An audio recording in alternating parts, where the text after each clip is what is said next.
2025 വർഷത്തിലെ ഒക്ടോബർ മാസത്തിലെ റേഷൻ വിതരണവുമായി ബന്ധപ്പെട്ട അറിയിപ്പാണ് പറയാൻ പോകുന്നത്.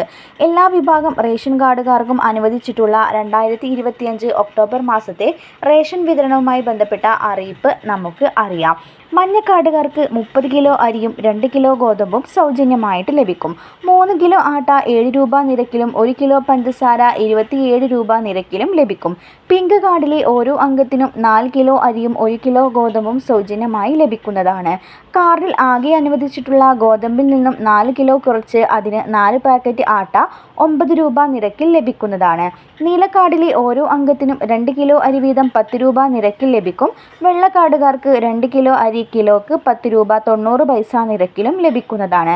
കേന്ദ്രത്തിന്റെ ഭാഗത്തു നിന്നും വിവിധ ആനുകൂല്യ വിതരണങ്ങളും പ്രഖ്യാപിച്ചു കഴിഞ്ഞു. ദീപാവലി പ്രമാണിച്ച് വമ്പൻ സഹായമാണ് ഗുണഭോക്താക്കളുടെ ആധാർ അധിഷ്ഠിത ബാങ്ക് അക്കൗണ്ടുകളിലേക്ക് ലഭിക്കാൻ പോകുന്നത്. വ്യക്തിഗത ഇൻഷുറൻസിൽ GST ഉൾപ്പെടെയുള്ളവ എടുത്തുമാറ്റുന്നതിന് പിന്നാലെയാണ് വമ്പൻ പ്രഖ്യാപനം വന്നിട്ടുള്ളത്. രാജ്യമെമ്പാടുമുള്ള കർഷക ഗുണഭോക്താക്കൾക്ക് ആനുകൂല്യങ്ങൾ ലഭ്യമാക്കുന്ന സാഹചര്യത്തിൽ കേരളത്തിൽ നിന്നും ഉൾപ്പെടെയുള്ള 25 ലക്ഷം വരുന്ന ആളുകളുടെ ആധാർ അധിഷ്ഠിത ബാങ്ക് അക്കൗണ്ടിലേക്ക് പ്രധാനമന്ത്രിയുടെ PM കിസാൻ സമ്മാൻ നിധി യോജനയുടെ 21ാം ഗഡുവായിട്ടുള്ള 2000 രൂപയുടെ വിതരണവും ആരംഭിക്കുകയാണ്.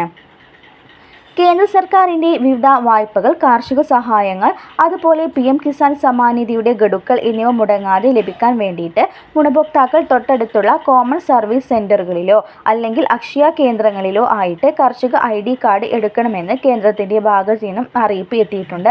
ആധാർ കാർഡുമായിട്ട് ലിങ്ക് ചെയ്ത ഫോൺ നമ്പർ, അതുപോലെ കൃഷിഭൂമിയുമായിട്ട് ബന്ധപ്പെട്ട രേഖകൾ, കരമടച്ച റെസീറ്റ്, അതുപോലെ അതുമായിട്ട് ചെന്ന് നമ്മുടെ തൊട്ടടുത്തുള്ള അക്ഷയ കേന്ദ്രങ്ങളിൽ പോയിട്ട് നിങ്ങൾ ID ജനറേറ്റ് ചെയ്യണം.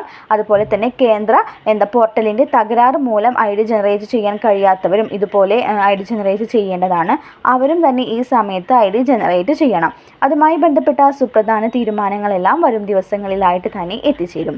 അതുപോലെ തന്നെ മറ്റൊരു പ്രധാനപ്പെട്ട അറിയിപ്പ്, സർക്കാരിൻ്റെ ഏറ്റവും വലിയ സാമ്പത്തിക സഹായമായ ക്ഷേമ പെൻഷൻ്റെ അടുത്ത വിതരണമാണിപ്പോൾ സംസ്ഥാനത്ത് പുരോഗമിച്ചു കൊണ്ടിരിക്കുന്നത്. 1600 രൂപയുടെ വിതരണം ഈ ആഴ്ചയോടെ പൂർത്തീകരിക്കാനാണ് തീരുമാനം. അതിനുശേഷം ഗുണഭോക്താക്കൾക്ക് കുടിശ്ശിക തീർക്കാൻ നടപടിക്ക് പോവുകയാണ് സർക്കാർ. കുടിശ്ശിക മുഴുവനായിട്ടും അടുത്ത മാസത്തിൽ തന്നെ വിതരണം ചെയ്ത് പൂർത്തിയാക്കും. സംസ്ഥാനത്ത് 55 ലക്ഷത്തോളം വരുന്ന ആളുകൾക്കാണ് തുക ലഭിക്കുക. ഇതോടൊപ്പം തന്നെ സർക്കാർ സഹായത്തോടു കൂടി വിതരണം ചെയ്യുന്ന വിവിധ ക്ഷേമനിധി ബോർഡുകൾ വഴി പെൻഷൻ തുക സ്വീകരിക്കുന്ന ഗുണഭോക്താക്കൾക്കും ആനുകൂല്യങ്ങൾ എത്തിച്ചേരും. നിലവിൽ ആദ്യഘട്ടം എന്ന വണ്ണം ഗുണഭോക്താക്കൾക്ക് എത്തിച്ചേരുന്നത് 1600 രൂപയാണ്. ഇന്ദിരാഗാന്ധി ദേശീയ വാർദ്ധക്യകാല പെൻഷനുകൾ, വിധവാ പെൻഷനുകൾ, ഭിന്നശേഷി പെൻഷനുകൾ കൈപ്പറ്റുന്ന NSIP ഗുണഭോക്താക്കൾ അവരുടെ കൈകളിലേക്ക് 1200 രൂപ മുതൽ 1400 രൂപ വരെയാണ് സംസ്ഥാനത്ത് വിഹിതം എത്തിച്ചേരുന്നത്. കേന്ദ്ര വിഹിതം ലഭിക്കുന്ന ബാങ്ക് അക്കൗണ്ടിലേക്കാണ് ലഭിക്കുക. അതുകൊണ്ട് തന്നെ കൈകളിൽ തുക സ്വീകരിക്കുന്ന 24 ലക്ഷത്തോളം വരുന്ന ആളുകളും ബാങ്ക് അക്കൗണ്ടുകൾ എടുക്കണമെന്ന് നിർദ്ദേശം കേന്ദ്രത്തിൻ്റെ ഭാഗത്തു നിന്നും നേരത്തെ തന്നെ നമുക്ക് അറിയിപ്പ് ലഭിച്ചിട്ടുണ്ട്. കൈകളിൽ തുക സ്വീകരിക്കുന്ന ഗുണഭോക്താക്കൾക്ക് അക്കൗണ്ടുമായിട്ട് ബന്ധപ്പെട്ട രേഖകൾ, പെൻഷൻ അനുവദിക്കപ്പെട്ട തദ്ദേശീയ സ്വയംഭരണ സ്ഥാപനങ്ങളുമായി ബന്ധപ്പെട്ട് അക്കൗണ്ട് റെഡിയാക്കിയിട്ടുണ്ടെങ്കിൽ അവർക്ക് 200 രൂപ മുതൽ 500 രൂപ വരെയുള്ള കേന്ദ്രവിഹിതം അക്കൗണ്ടുകളിലേക്ക് എത്തിച്ചേരും. 8.46 ലക്ഷം പേർക്ക് ദേശീയ തലത്തിലുള്ള കേന്ദ്രവിഹിതം കേന്ദ്ര സർക്കാരാണ് നൽകേണ്ടത്. ഇതിനാവശ്യമായിട്ടുള്ള തുകയും സംസ്ഥാനം മുൻകൂറായിട്ട് നൽകിയിട്ടുണ്ടെന്നും ധനമന്ത്രി KN ബാലഗോപാൽ വ്യക്തമാക്കി. സെപ്റ്റംബർ മാസത്തിലെ പെൻഷൻ തുകയുടെ വിതരണം പൂർത്തിയായ ശേഷമാണ് ഒക്ടോബർ മാസത്തിലെ ശേഷിക്കുന്ന ഒരു ഗഡു കുടിശ്ശികയുടെ വിതരണം ആരംഭിക്കുന്നത്. 2 ഗഡുവിലെ ഒരു ഗഡു സെപ്റ്റംബർ മാസം ഓണത്തോടനുബന്ധിച്ച് വിതരണം ചെയ്ത് കഴിഞ്ഞതാണ്. ശേഷിക്കുന്ന ഒരു ഗഡു പെൻഷനാണ് ഒക്ടോബർ മാസത്തിൽ വിതരണം ചെയ്യുന്നത്. ഇതോടുകൂടി സംസ്ഥാന സർക്കാർ നൽകാനുള്ള പെൻഷൻ കുടിശ്ശിക അവസാനിക്കുന്നതാണ്. ഒക്ടോബർ മാസത്തിലെ തദ്ദേശീയ തിരഞ്ഞെടുപ്പ് വരും മുമ്പ് തന്നെ പെൻഷനിൽ 200 രൂപ മുതൽ 300 രൂപ വരെയുള്ള വർധനവ് ഉണ്ടാകുമെന്നാണ് സർക്കാരിൻ്റെ ഭാഗത്തു നിന്നും നമുക്ക് ലഭിച്ച അറിയിപ്പ്.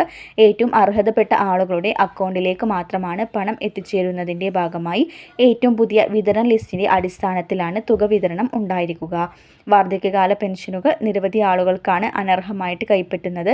ഇവർക്കെതിരെയായിട്ടുള്ള നടപടികൾ ധനവകുപ്പിൻ്റെ ഭാഗത്തു നിന്നും ആരംഭിച്ചു.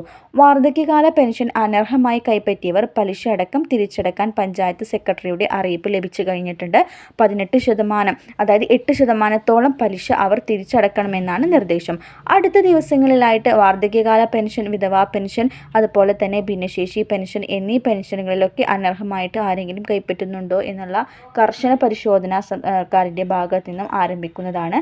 അപ്പോൾ ആരെങ്കിലും അനർഹമായി കൈപ്പറ്റുന്നുണ്ട് എങ്കിൽ അവരുടെ എല്ലാവർക്കും തന്നെ അവർ ആ ഒരു പെൻഷൻ്റെ തുക തിരിച്ചടയ്ക്കണം, പലിശ അടക്കം തിരിച്ചടക്കണമെന്നാണ് അറിയിപ്പ് ലഭിക്കുന്നത്.